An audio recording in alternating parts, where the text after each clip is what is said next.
Welcome back to the channel. It's your boy Chef D, and I'm here to give you the winning ingredients for your Sunday Night Football showdown slate between the Los Angeles Chargers and the Las Vegas Raiders.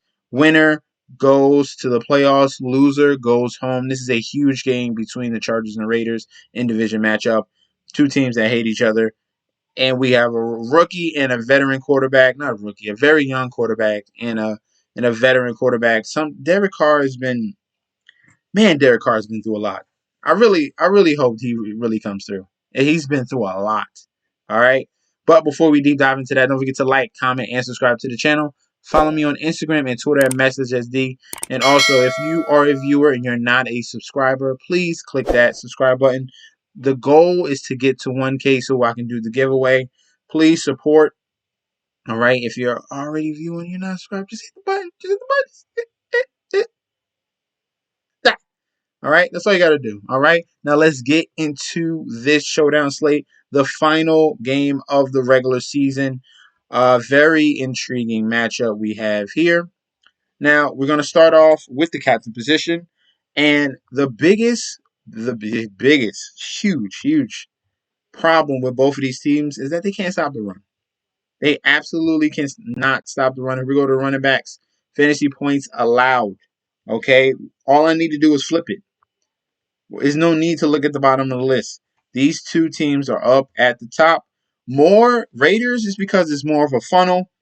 They're okay, but they really stop the pass. And they do give away the run just a little bit because if you look at the numbers, yes, the rank is 29th and 27th. But look deeper. They're only allowing 3.8 yards a carry. That's very good. That's very good. And they're only allowing 81 yards a game rushing. That's very good. So you understand it is a little give and take with their defense. They stop the pass, but there has to be a little take on the other end, okay? They're not elite. They're solid, okay? Bend but don't break. But on the other side, the Chargers D is kind of bad. It's been very bad this year. A lot of upsets, and the Chargers are putrid, stopping the run. 110 rushing yards per game and 4.3 yards per carry allowed to the running backs. So we're going to go back to this. And what are the captains that we're going to look at? We're going to look at Josh Jacobs. As long as he's playing, we're going to follow his injury report. So far, he's questionable. He's been limited in practice. He's trending towards playing, okay? So as long as he's healthy, they're going to put the ball in his hands, and he's going to run it, all right? He's going to be the bell cow, similar to what he did against Denver, 27-129. They need that type of performance out of Josh Jacobs. Derek Carr will clean up the rest. Definitely like Josh Jacobs as a captain. Another captain will be Austin Eckler. He's been a fantasy football star, dual threat right here. Look at the rushing attempts. Look at the receiving attempts all year long. He's been very, very consistent. And a similar matchup earlier in this year in Week 4, he came through against the Raiders with 15 rushing attempts, 117 yards, 1 TD, 3 receptions, and 28 yards with another TD. So huge game for Austin Eckler. 18 TDs total. So that's going to be number 2 captain position for our breakdown. Let's continue to go down. And what I'm going to choose right here could be controversial, but we can play Derek Carr. Derek Carr is going to be not high on my list. He's going to be very solidly ranked on my list. I like him. Actually, I like someone a little bit more. Let's talk about him in just a second. But if we're looking at fantasy points allowed to QBs, there's a glaring hole. There's a glaring hole here against the Chargers, man. Look at this. They're right here, 27th and 29th ranked fantasy points allowed to the QB position, especially in that red zone, 29th. That's really kills them. 260 yards passing, 1.7. So basically 2 TDs a game they're allowing as well. Derek Carr has been pretty solid in this stretch run of the season right here. Just doing good enough. I think he could take it to the next level in this big game going against the Los Angeles Chargers. In the same similar game in Week 4, he had 15 fantasy points, in this game. He has the upside to get to 20. So definitely someone we can look at as a flex 100%. If you want to take the risk on captain, I have no problem with that as well. All right. But we're going to continue on. The number one captain spot that can really be super sneaky will be Darren Waller. Okay. If we're looking at fantasy points allowed to the tight ends, like you see the point here. The Chargers defense. There's something wrong with the Chargers defense. And they have all these guys, Derwin James and this and that, and they're not performing. They're not performing. They're second to last against tight ends. This is why I like Travis Kelce last week. They kind of keyed in on him, but you couldn't stop. Well, it wasn't last week. It was like 3 weeks. It was a while ago. That's fine. I'm thinking about the Bengals. All right, but look at the Chargers. Fantasy points allowed to tight ends, 31st and 28th, allowing 6 catches a game to tight ends, 78 yards, and basically a TD a game to the tight end position. If he's cleared, which he's trending to be, he's questionable. He's same thing like Josh Jacobs. They're working him back up to game shape. And if he's playing in this big game, this is a must-win game here. Darren Waller can have a huge game going up against the Los Angeles Chargers in a similar matchup in Week 4. He had 4 receptions, 7 targets, 50 yards, and a touchdown. That's what you want out of him. He could definitely be a big X factor. When he comes in, he gets targeted a lot. All right, Kelsey Jr., Kittle Jr., if we want to go there. Definitely like Darren Waller. All right. Justin Herbert, despite the fact this is a bad matchup, this is their only hope. All right, between him and Eckler, Justin Herbert is pretty much matchup proof. So I'm gonna say this right now. I like Herbert over Derek Carr. So Derek Carr just gets bumped down just a little bit. So he's more on the flex range.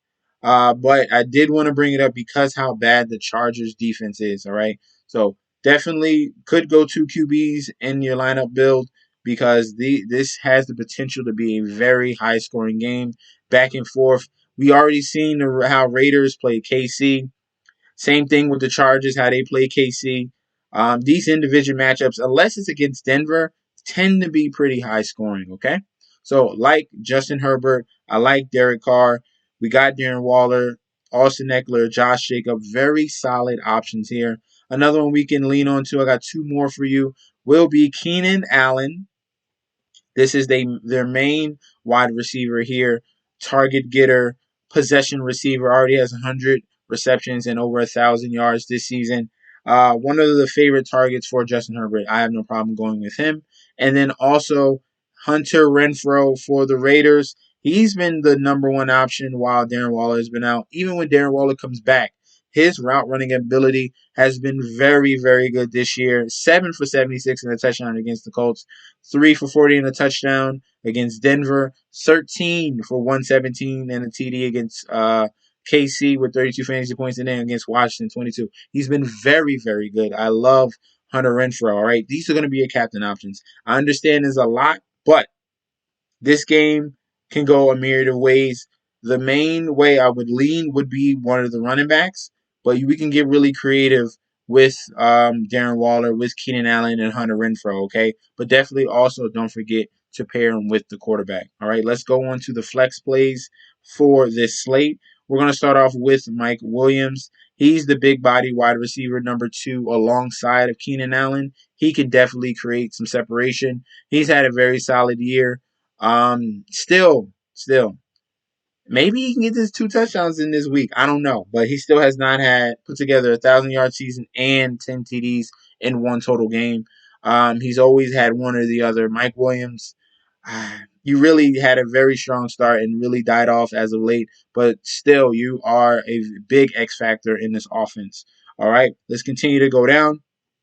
Jared Cook for the Chargers is another option. The Raiders are currently 22nd and 26th against tight ends. So this is someone they can definitely lean on, the veteran and Jared Cook. With the injury to Darnold Parham, Cook has been getting more and more snaps. So I have no problem paying up for him at 5,600. We're going to continue to go down. If Josh Jacobs is out, then you can go the Peyton Barber route. He's right here at 1K. That's only if Josh Jacobs out, so I'll throw him in there as a bottom feeder flex play. That's only if Josh Jacobs is out. And we're going to continue to go down. I'm not playing any defenses. I do not feel comfortable with the Chargers defense, and I do not feel comfortable with the Raiders defense.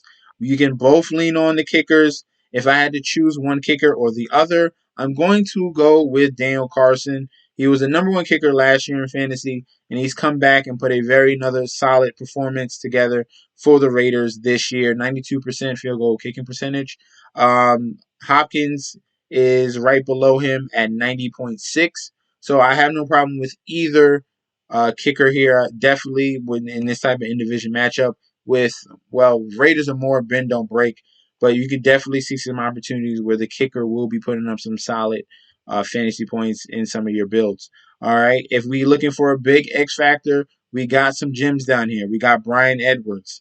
He's been very up and down all season long. He was a fantasy football preseason darling, but really hasn't shown up most of the year.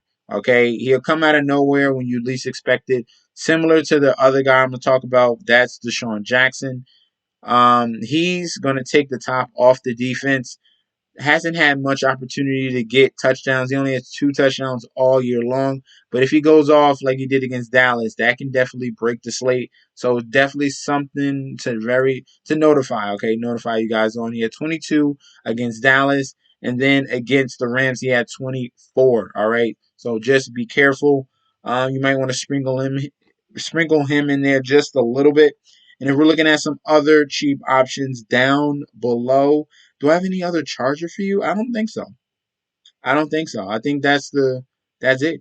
If I had to choose one of the secondary options for wide receiver, would be Jalen Guyton. He plays the same role as DeSean Jackson for the Raiders, but on the Charger, he's the deep guy. Can get in the end zone. He had a little bit of a hot streak from week 13 to week 15 with a touchdown in each and every game. So that's definitely someone to look at, Jalen Guyton. But let's give you the guaranteed locks, 3 locks for each and every one of your lineups. It doesn't matter. If it's at flex or captain, we're going to go with Austin Eckler. We're going to go with Josh Jacobs because both of these teams struggle against opposing running backs. And if I'm choosing a third option, the big X factor here, if he's healthy, I'm going with Darren Waller. Okay, this is the top tier tight end here. Not saying it's a risky play. If he's in, he's healthy. Okay, clearly, if he's going to be uh, medically cleared by the doctors, they already checked on him. He's been practicing. He's going to get used. All right, this is a must-win game to get in the playoffs. These are my top 3 picks: Austin Eckler, Josh Jacobs, and Darren Waller. Go get you some. All right. Thank you guys for tuning in. Don't forget to like, comment, and subscribe to the channel. Follow me on Instagram and Twitter at MessageSD, and I'll be back with another video very soon. Peace out, guys.